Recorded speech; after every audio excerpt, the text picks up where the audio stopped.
Hello നമസ്കാരം. എൻ്റെ എല്ലാ കൂട്ടുകാർക്കും എൻ്റെ പുതിയൊരു വീഡിയോയിലേക്ക് ഒരിക്കൽ കൂടി സ്വാഗതം. ഞാനിപ്പോൾ വന്നത് ഇന്നലെ എൻ്റെ വീട്ടിൽ ബീഫ് ഫ്രൈ ഉണ്ടാക്കിയിരുന്നു. അപ്പം ഞാൻ എങ്ങനെയാണ് ബീഫ് ഫ്രൈ ഉണ്ടാക്കിയതെന്ന് നിങ്ങളടുത്തൂടെ ഷെയർ ചെയ്യാനായിട്ടാണ്. ബീഫ് ഫ്രൈ മാത്രമല്ല ഉണ്ടാക്കിയത്, ഞാൻ അതിൻ്റെ കൂടെ ചിക്കൻ കറിയും കൂടെ ഉണ്ടാക്കിയായിരുന്നു കഴിക്കാനായിട്ട്. അതിൻ്റെയും ഞാൻ ഇതിനകത്ത് കാണിച്ചേക്കാം വീഡിയോ. അപ്പോൾ നമുക്ക് വീഡിയോയിലേക്ക് പോകുന്നതിന് മുമ്പ് എൻ്റെ ഈ വീഡിയോ കണ്ട് ഇഷ്ടപ്പെടുന്നവർ ലൈക്കും കമൻറ്റും സബ്സ്ക്രൈബും ഒക്കെ തന്ന് സഹായിക്കണം. ഇതുവരെ എനിക്ക് ലൈക്കും കമൻറ്റും സബ്സ്ക്രൈബും ഒക്കെ തന്ന എല്ലാവരോടും ഒരുപാട് നന്ദിയുണ്ട്. അതുപോലെ തന്നെ വീഡിയോ അവസാനം വരെ എല്ലാവരും കാണാൻ വേണം. അപ്പോൾ നമുക്ക് വീഡിയോയിലേക്ക് പോവാം.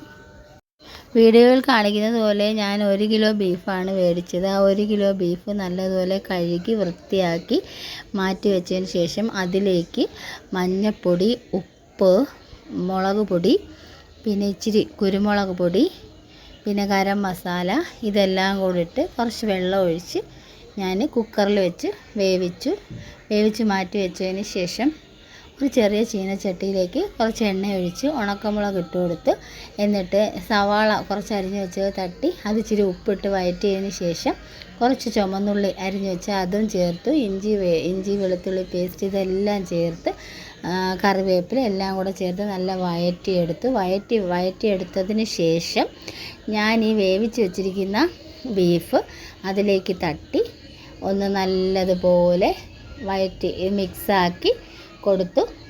കുറച്ച് തീ കൂട്ടി വെച്ച് ആ വെള്ളം കാണില്ല, പക്ഷേ ഉള്ളിലുള്ളൊരു വെള്ളം ഉണ്ടല്ലോ, ആ വെള്ളം നമ്മൾ പറ്റുന്നത് വരെ ഒന്ന് നല്ലതുപോലെ വഴറ്റി ആവശ്യത്തിന് എണ്ണ ഒഴിച്ച് കൊടുത്തു.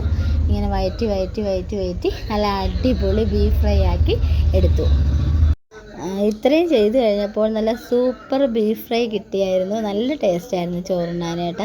അപ്പോൾ നമ്മൾ ചോറിൻ്റെ കൂടെ ബീഫ് ഫ്രൈയും ഉണ്ടാക്കി ചിക്കൻ കറിയും ഉപയോഗിച്ചിട്ടാണ് ചോറ് കഴിച്ചത്. പക്ഷേ ചിക്കൻ കറി എങ്ങനെയാണ് ഉണ്ടാക്കുന്നത് എന്നുള്ളതിന് മുമ്പ് ഞാൻ കാണിച്ചിട്ടുണ്ട്.